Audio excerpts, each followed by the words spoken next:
Olá pessoal, esse é o terceiro e último vídeo que apresenta os conceitos fundamentais para o entendimento dos diferentes paradigmas de programação. Neste vídeo serão apresentados conceitos relacionados às funções. O primeiro conceito a ser apresentado é a definição de produto cartesiano. Sejam dados dois conjuntos A e B. O produto cartesiano de A por B será também um conjunto composto pelos pares ordenados de todos os elementos do conjunto A como primeiro elemento do componente e todos os elementos do conjunto B como segundo componente, todas as possíveis combinações. Em notação de conjunto, o produto cartesiano A por B é dado por todos os pares ordenados A e B minúsculos, com os A minúsculos oriundos do conjunto A e os B minúsculos oriundos do conjunto B. Aqui temos três exemplos de produtos cartesianos para ilustrar o conceito. No primeiro exemplo, o conjunto A é um conjunto composto por três elementos, os números 1, 2 e 3, e o conjunto B é composto por dois elementos apenas, as letras A e B minúsculas. Então, o produto cartesiano de A por B será composto de seis pares ordenados. Vejam vocês que os primeiros elementos dos pares vêm do conjunto A, são os números, temos o par 1A e 1B, depois o par 2A e 2B, por fim, o par 3A e 3B. E, por sua vez, o produto de B por A, veja que é importante a ordem aqui, porque agora o produto cartesiano de B por A, os primeiros elementos dos pares virão do conjunto B e os segundos elementos dos pares do conjunto A. Portanto, esses seis pares ordenados que temos aqui agora não são idênticos ao do produto anterior. Então, veja que não é comutativo o produto cartesiano. A ordem dos conjuntos importa e potencialmente vai dar um resultado diferente, como foi o caso aqui. Então, no produto de B por A, temos os pares A1, A2, A3 e, por fim, B1, B2 e B3. No segundo exemplo, o conjunto C é um conjunto de times de futebol que vai disputar um torneio e a tabela T dos jogos da primeira fase desse campeonato. E nesse campeonato, cada time enfrenta cada um dos demais adversários uma vez num jogo de ida e outra de volta, vai ser dado por um conjunto muito próximo do produto cartesiano. De fato, os elementos do conjunto T serão oriundos do produto cartesiano de C por C, com a única restrição que, para cada par ordenado, o primeiro elemento deverá ser diferente do segundo elemento. Então, A deve ser diferente de B. Então, são quase todos os elementos do produto cartesiano, exceto aqueles onde os pares têm ambos elementos iguais. Interessante desse exemplo 2, que é citado aí também no exemplo 3, é que eu posso fazer o produto cartesiano de um conjunto por si mesmo, e nesse caso eu posso usar a notação sintética que remete à exponenciação. O produto cartesiano de R por R vai dar o R quadrado. Quando a gente tem o R cubo também é o produto cartesiano de R por R por R, onde eu tenho as triplas ordenadas de elementos compostos por números reais. Dando sequência ao conceito de produto cartesiano, há duas definições fundamentais. A primeira delas é a definição de relação de A em B. Então, novamente aqui, A e B são dois conjuntos, e uma relação R maiúsculo de A em B será um subconjunto qualquer do produto cartesiano. Aqui pode ser todo o produto cartesiano, o próprio conjunto vazio, ou um subconjunto próprio qualquer desse produto cartesiano. Em todos esses casos, R sendo o subconjunto do produto cartesiano, R será uma relação de A em B. Já as funções são relações especiais. Nem toda relação é uma função, naturalmente, mas são relações que guardam essa propriedade apresentada. A relação F minúsculo, ou seja, um subconjunto do produto cartesiano de A em B, será denominado função se, para todos os elementos do conjunto A, então todos esses A minúsculos aí, para cada um deles vai existir um único elemento B minúsculo do conjunto B, de tal forma que o par ordenado A, B, será um dos pares que está contido em F. Lembrando aqui que F é um subconjunto do produto cartesiano de A por B. A notação para a função é essa, o nome da relação da função, que é o F minúsculo, e os dois pontos vão ser seguidos pelos dois conjuntos que caracterizam a relação. O conjunto A, que é o primeiro dos dois conjuntos, que vai fornecer os elementos que compõem os primeiros elementos dos pares, e a seta apontando para o conjunto B, que é o conjunto que fornece os elementos para as segundas componentes dos pares. Vejam vocês que, embora F seja um subconjunto, ela tem essa notação, e aqui na observação eu mostro a notação mais comum que a gente está acostumado aí desde o ensino médio fundamental para funções. Lembre que se F é uma função de A e B, ela é um conjunto de pares ordenados. Se um par ordenado A por B está dentro do conjunto F, é um elemento que pertence ao conjunto F, eu posso escrever sinteticamente F de abre parênteses de A igual a B, sinalizando que o elemento A está relacionado ao B. Existe um par ordenado onde o A é o primeiro elemento e o B é o segundo. Essa notação não é ambígua porque, segundo a própria definição de função, caso o par AB esteja dentro da relação F, o A está associado a um único B. Então não há ambiguidade, porque uma vez que o A esteja relacionado, ele só pode estar relacionado com esse único B ao qual ele foi associado. Aqui eu trouxe para vocês 3 diagramas que vão exemplificar situações relacionadas a funções. O primeiro deles é um exemplo de uma relação que é função, aqui usando diagramas de Venn, o conjunto A novamente composto pelos números 1, 2 e 3, e o conjunto B pelas letras A e B minúsculas. A relação que está estabelecida pelas setas representa os pares 1A, veja que o 1 está associado ao elemento A, o 2 também está associado ao elemento A, que é o par 2A, e por fim, o elemento 3 associado ao elemento B, é o par 3B. Vejam vocês que o fato de 1 e 2 estarem relacionados com o mesmo elemento em B não descaracteriza essa relação enquanto função, porque a restrição que foi imposta foi respeitada. Todos os elementos de A estão associados e cada um dos elementos de A está associado a um único elemento de B. Esta segunda situação é uma relação, porque é um subconjunto, ela define 2 pares, o par 1B e também o par 3A, mas não é função. E por que não é função? Aqui é a ausência de relação do elemento 2 do conjunto A. Então temos o elemento do conjunto A que não está associado a nenhum elemento, não está relacionado a nenhum elemento do conjunto B. Então, nesse caso, é uma relação, mas não é uma função. Outra situação aqui, diferente, que também é uma relação que não é função. Essa relação é um subconjunto composto por 4 pares ordenados, o 1B, 2A, 2B e também o 3A. Aqui essa relação não é função porque o elemento 2 agora está associado a 2 elementos distintos do conjunto B. Então isso viola a nossa definição de função, que restringe para cada elemento de A associação com um único elemento de B. Então, uma vez que 2 tem 2 elementos associados em B, essa relação não é função também. Aqui temos 5 exemplos de funções notáveis, que são funções que vale a pena conhecer, entender como elas foram definidas e onde elas agem. No primeiro caso, a função identidade é uma função que parte de um conjunto A qualquer e retorna um elemento nesse próprio conjunto A. Quando a gente trabalha com funções na prática, a gente pensa nisso, né? Que o primeiro elemento pai está associado com o único elemento de P, então a gente pode pensar nessa associação. Aqui a associação é trivial. Cada elemento x, a função id vai retornar o próprio x, função identidade. Então, de fato, cada elemento é mapeado em si mesmo, com uma relação. Está no produto cartesiano de um conjunto consigo mesmo, então eu pego um elemento desse conjunto e retorno o próprio elemento. Simples como ela é trivialmente definida, ainda assim é uma função muito importante em vários contextos, como veremos adiante aí ao longo do curso de paradigmas. A segunda função a ser dada exemplo aqui é uma função adição. Aqui estou usando o A minúsculo para representar a adição, onde eu recebo um elemento do par ordenado de B por B e retorno um elemento do conjunto B também. Então aqui é um conjunto B arbitrário, onde está definida essa adição. A adição dos elementos x e y no conjunto B vão ser o elemento associado, aqui eu uso a notação do lado direito de adição que a gente está acostumado, convencionado. Então, dentro do conjunto B vai ter suas regras de adição. Você pode imaginar que o B pode ser o conjunto dos números inteiros, naturais, os complexos, matrizes, funções também.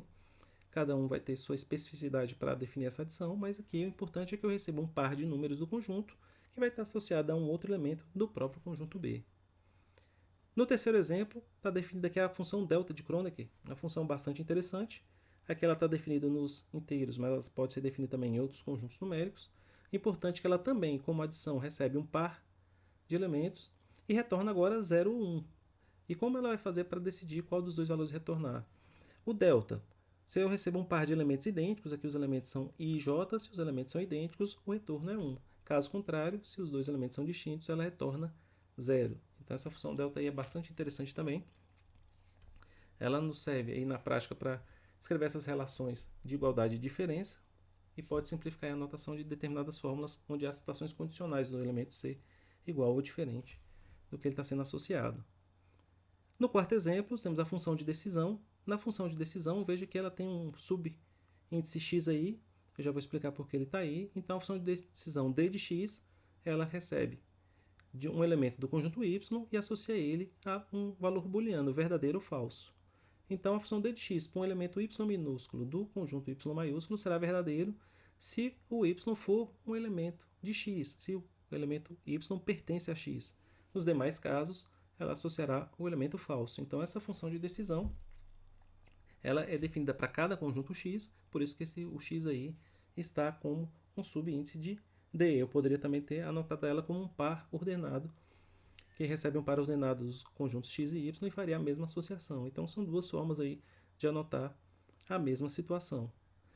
Por fim, a função logaritmo natural, ela recebe um número real positivo, por isso esse mais aí para restringir dentro dos reais aos positivos, e retorna um número real, e o logaritmo de x será a integral de 1 até x de 1 sobre t dt. Então essa é a definição de uma função bastante interessante, da função logaritmo natural, que também aparece aí e aparecerá mais adiante no curso.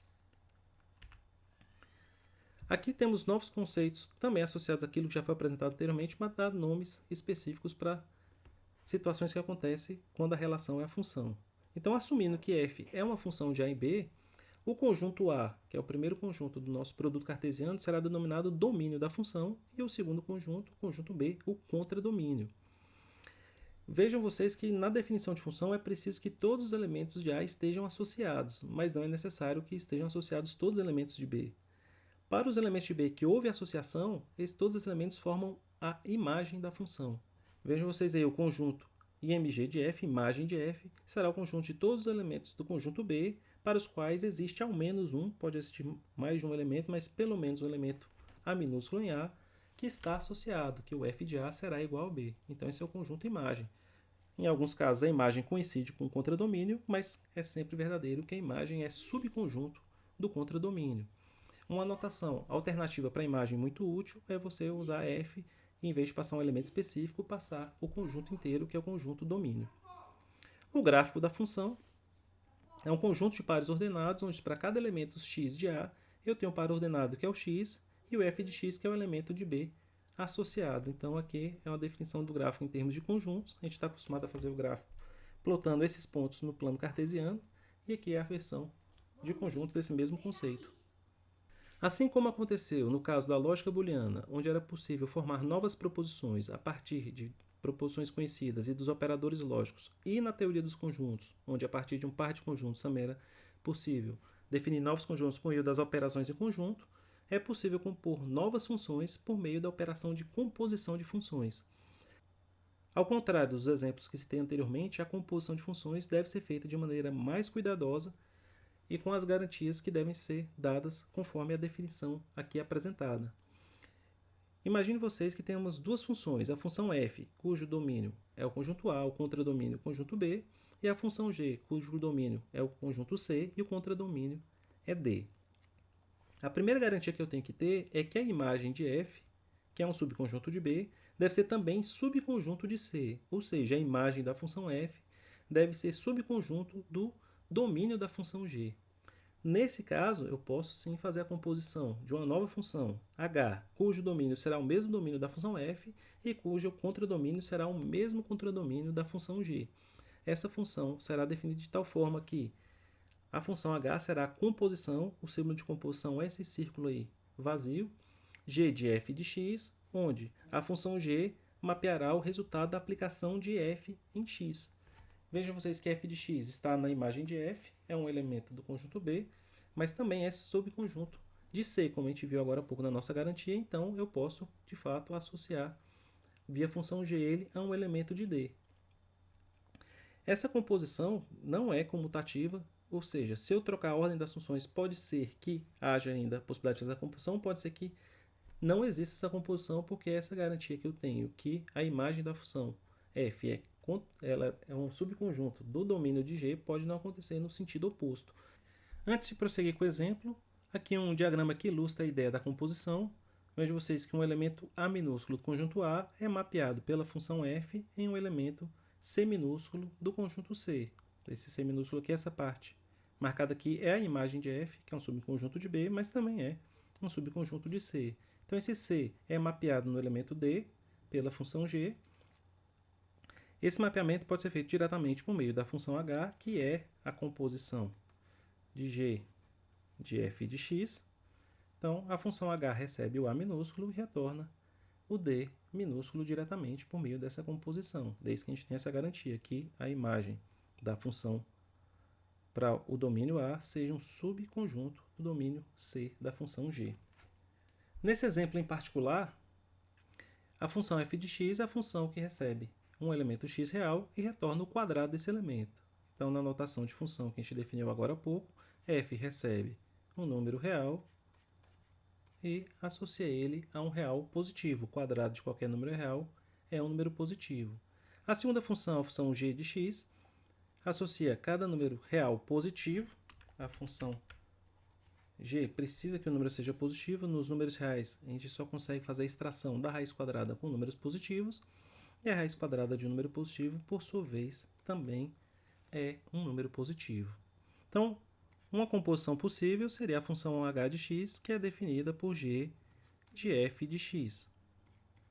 Isso significa que eu vou aplicar a função g no resultado de f de x.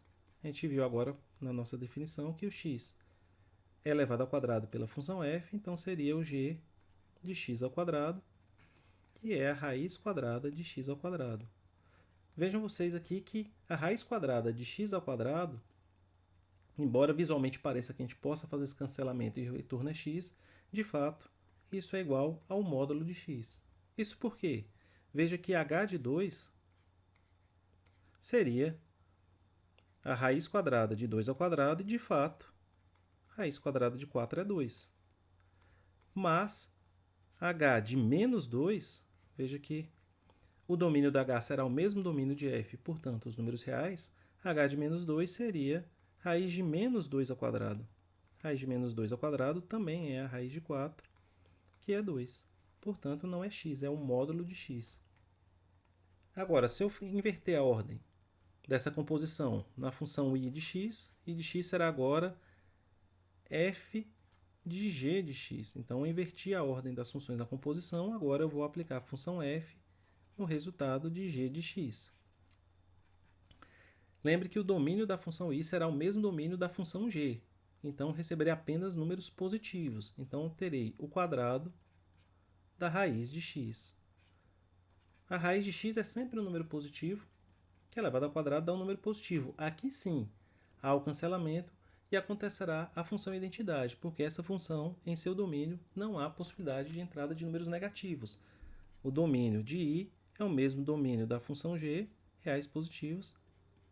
E seu contradomínio é o mesmo contradomínio da função f, que também são reais positivos. Então, nesse caso, a função i, de fato, a função i é equivalente à função identidade que a gente viu nos exemplos anteriores.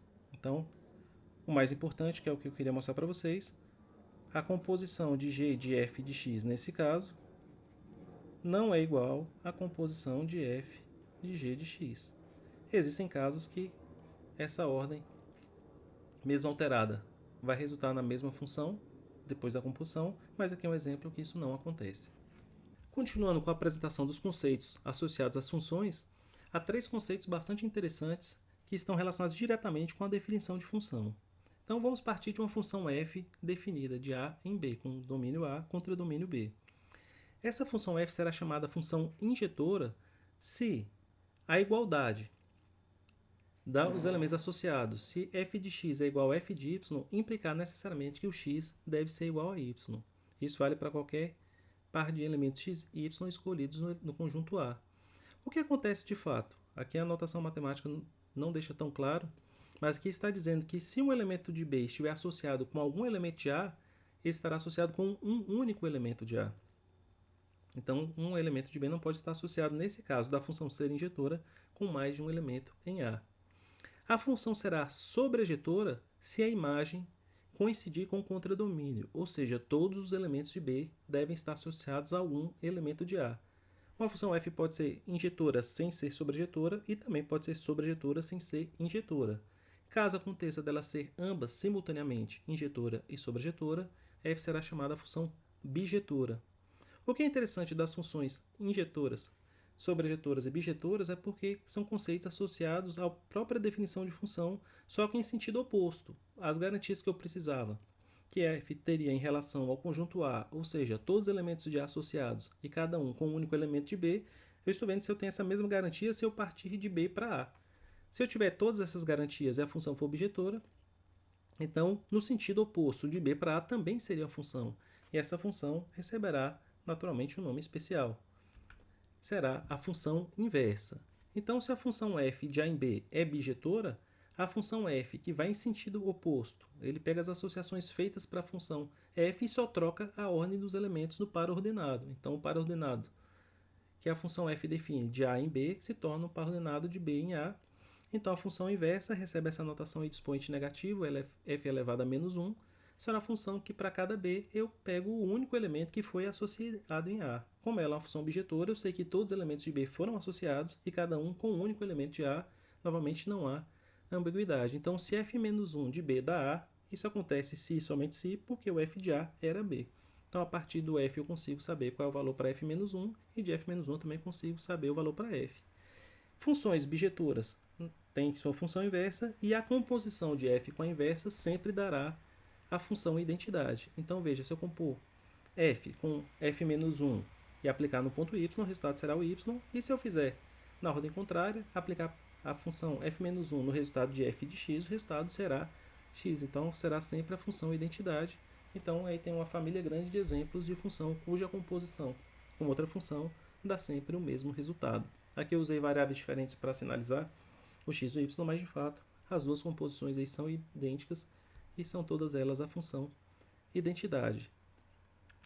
Então, esses são os conceitos fundamentais de função. Tem mais conceitos associados que a gente vai ver ao longo do curso de paradigmas, mas por hora, para a gente dar o nosso início ao estudo dos paradigmas em si, esses são conceitos fundamentais, mas serão suficientes para o início do estudo.